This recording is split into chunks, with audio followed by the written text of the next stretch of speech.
BSc की last video में हम लोग सेक्शन 46 से सेक्शन 50 को पढ़ चुके थे, जहां पे हम लोग ने बात किया था कैरेक्टर को लेकर, यानी कि कैरेक्टर कौन कौन सी सिचुएशन में रेलेवेंट फैक्ट का काम करेगा। तो वहां पे हम लोग का पार्ट 2 कंप्लीट हो गया है, यानी कि रेलेवेंसी ऑफ फैक्ट सेक्शन 4 से 50 तक पूरी तरीके से कंप्लीट हो चुका है। और लास्ट जो पार्ट था कैरेक्टर, वो हम लोग ने लास्ट वीडियो में कवर अप कर लिया। अब हम लोग इस वीडियो में अपने पार्ट 3 पे यानी कि चैप्टर 3 पे पढ़ेंगे, जिसमें हम लोग आज पढ़ेंगे facts which need not to be proved. तो चलिए स्टार्ट करते हैं। तो इस वीडियो में हम लोग अपने पार्ट 3 को पढ़ेंगे, जो बात करता है ऑन प्रूफ के बारे में, जिसमें चैप्टर 3 दिया गया है facts which need not to be prove. जैसे कोई भी फैक्ट है हमारे पास, उसको हम किस तरीके से प्रूव करते हैं। हमने पहले पढ़ा है कि फैक्ट हम एविडेंसेस के थ्रू ही प्रूव कर सकते हैं। वो एविडेंस ओरल फॉर्मेट में भी हो सकता है, रिटन फॉर्मेट में भी हो सकता है, और तीसरा इलेक्ट्रॉनिक फॉर्म में भी हो सकता है। ठीक है, तो हमें इन 3 स्टेप से गुजरना होगा अपने फैक्ट को प्रूव करने के लिए। ठीक है, लेकिन जो हमारा चैप्टर 3 है वो उन फैक्ट्स के बारे में बात करता है जिसका हमको एविडेंस देने की ज़रूरत नहीं है, जिसको हमको प्रूव करने की ज़रूरत ही नहीं है, वो बाय डिफ़ॉल्ट पहले ही ऑलरेडी प्रूव्ड हो चुके हैं। तो उस सिचुएशन में हम लोग यहाँ पे हम चैप्टर 3 को कवर करेंगे, जहाँ पे हम लोग पढ़ेंगे आज facts which need not to be proved, जो दिया गया है सेक्शन 51 से 53 के बीच। लास्ट वीडियो में हम लोगों ने सेक्शन 50 तक कवर कर लिया था। अब हम लोग 51 से 53 को पढ़ेंगे, जो दिया गया है चैप्टर 3 के अंदर। तो चलिए स्टार्ट करते हैं सेक्शन 51 से। क्या बात करता है सेक्शन 51? सेक्शन 51 बताता है fact judicially noticeable need not to be proved. Fact judicially noticeable need not to be proved. अब ये जुडिशियली नोटिसेबल क्या है? जुडिशियली नोटिसेबल का मतलब है ऐसे फैक्ट जिसको कोर्ट ने एडमिट कर लिया, यानी कि जिसको मान लिया हो, यानी कि जिसका कॉग्निजेंस, अगर हम लॉ की लैंग्वेज में जाने, जिसका कॉग्निजेंस ले चुका है, यानी कि जिसमें कोर्ट ने एक्शन ले चुका है। मान लीजिए कोई पर्सन एक्स है, वो कोई स्पेसिफिक क्राइम करा है, एफआईआर रजिस्टर्ड होती है, एफआईआर रजिस्टर्ड के बाद इन्वेस्टिगेशन होती है। इन्वेस्टिगेशन में जब यहाँ पे एफआईआर रजिस्टर्ड होती है, तो एफआईआर के बाद यहाँ पे इन्वेस्टिगेशन स्टार्ट होती है, और उसी के टाइम यहाँ पे मजिस्ट्रेट हैं, वो ट्रायल के दौरान अगर किसी स्पेसिफिक क्राइम का या कोई स्पेसिफिक सिचुएशन में कॉग्निजेंस ले लेते हैं, तो ये मान लिया जाता है कि कोर्ट ने उस फैक्ट को प्रूव कर लिया, यानी कि कोर्ट ने उस बात को मान लिया या फिर उस बात को एडमिट कर लिया।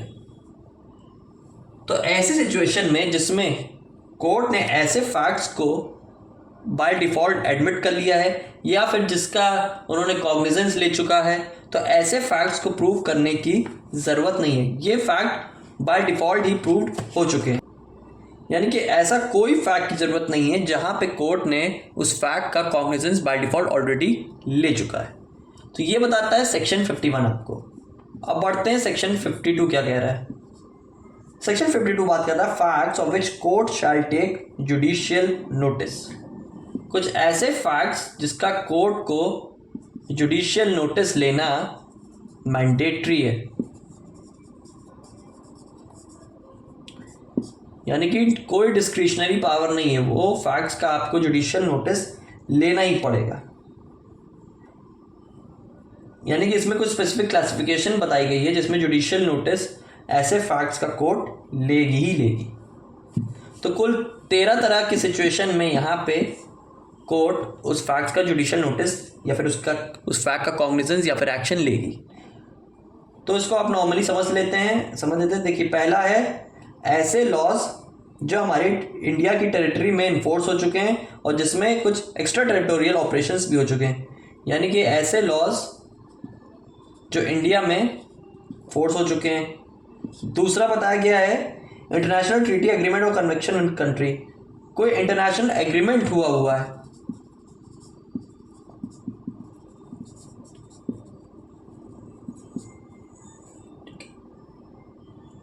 कंट्रीज में या फिर बाहर के देश में।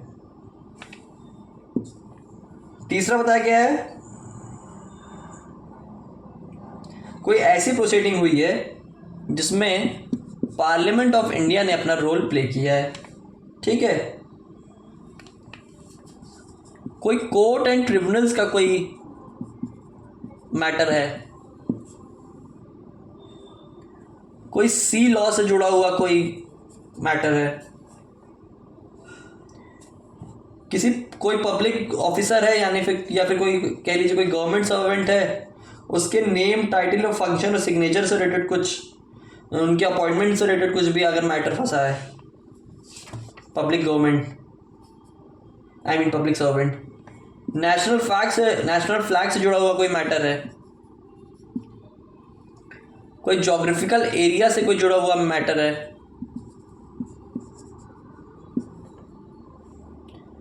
इंडिया की टेरिटरी से जुड़ा हुआ कोई मैटर है, गवर्नमेंट की फंक्शनिंग से जुड़ा हुआ कोई मैटर है,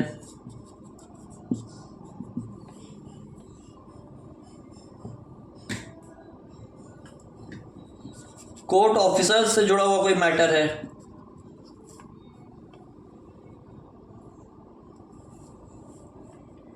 या कोई लैंड या फिर सी से जुड़ा हुआ कोई रूल है। तो इन सभी मैटर्स में जहाँ पे लॉज के एनफोर्समेंट की बात की जा रही, कोई इंटरनेशनल एग्रीमेंट है, पार्लियामेंट से जुड़ा कोई मैटर है, कोई कोर्ट और ट्रिब्यूनल का मैटर है, सी का लॉ है, कोई पब्लिक सर्वेंट से रिलेटेड अपॉइंटमेंट्स की बात की गई है, नेशनल फ्लैग की, national festival, geographical area, territory, government की फंक्शनिंग, कोर्ट ऑफिसर्स की बात, लैंड या सी लॉ। तो ये सब सिचुएशन में कोर्ट को कॉग्निजेंस यानी कि एक्शन लेना जरूरी, क्योंकि ये ऐसे इतने इंपॉर्टेंट एस्पेक्ट्स या फिर कंपोनेंट्स हैं जिसमें आप नज़रअंदाज नहीं कर सकते, जिसको आप इग्नोर नहीं कर सकते, आपको उसमें एक्शन लेना ही ज़रूरी। तो यहाँ पे जज का कोई डिस्क्रिशनरी पावर नहीं है, यहाँ पे उसको उन लॉज का, इन सब स्पेसिफिक लॉज में आपको या फिर स्पेसिफिक मैटर्स में जुडिशियल नोटिस लेनी ही पड़ेगी अगर इससे जुड़ा हुआ कोई फैक्ट कोर्ट में पेश हो रहा है। सेक्शन 52 का क्लॉज 2 क्या बताना चाह रहा है कि ऐसा कोई फैक्ट जहां पे कोई पब्लिक हिस्ट्री, लिटरेचर, साइंस और आर्ट को रिलेटेड कोई बात की गई है, वहां पे भी कोर्ट को जुडिशियल एक्शन या फिर जुडिशियल कॉग्निजेंस लेना मैंडेटरी है।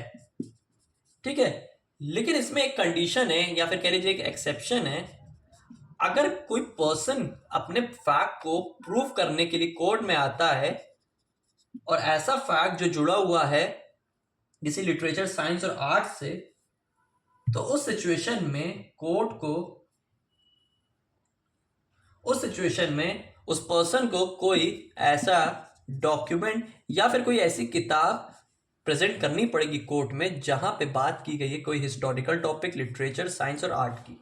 कहने का मतलब है कोर्ट ऐसे फैक्ट में जुडिशियल एक्शन तो लेगी, वो मैंडेटरी है, जिसमें पब्लिक साइंस, आर्ट, हिस्ट्री, इन सब चीज़ों की बात की गई। लेकिन अगर कोई स्पेसिफिक पर्सन कोई इन सब चीज़ों पे सवाल उठा के या कुछ इससे रिलेटेड कुछ इशू में अपने फैक्ट को प्रूव करना आता है या कुछ ऐसा मैटर कोर्ट में प्रेजेंट करता है, तो इस सिचुएशन में कोर्ट एक बार रेफरेंस किसी किताब का या फिर किसी डॉक्यूमेंट का ले सकती है, उस पर्सन से कह सकती है कि जाओ इस फैक्ट को प्रूव करने के लिए ये सब डॉक्यूमेंट या कोई ऐसा किताब लेके आओ जो इन सब के मैटर्स को कवर अप करे। तो एक यहाँ पे उसकी कोर्ट की डिस्क्रिशनरी पावर है, लेकिन बाय डिफॉल्ट कोर्ट इन सब मैटर्स में जुडिशियल एक्शन लेगी। उसके पास मैंडेटरी है, उसके पास कोई और स्पेसिफिक राइट या फिर कह लीजिए कोई स्पेसिफिक सेकंड ऑप्शन नहीं है, उसको यहाँ पे लेना ही पड़ेगा। तो ये बताता है सेक्शन 52। अब देखते हैं सेक्शन 53 क्या बताना चाह रहा है। सेक्शन 53 बताना चाह रहा है facts admitted need not to be proved, यानी कि ऐसे फैक्ट जिसको एडमिट कर लिया, यानी कि जिसका एडमिशन हो चुका है, उसको प्रूव करने की जरूरत नहीं है।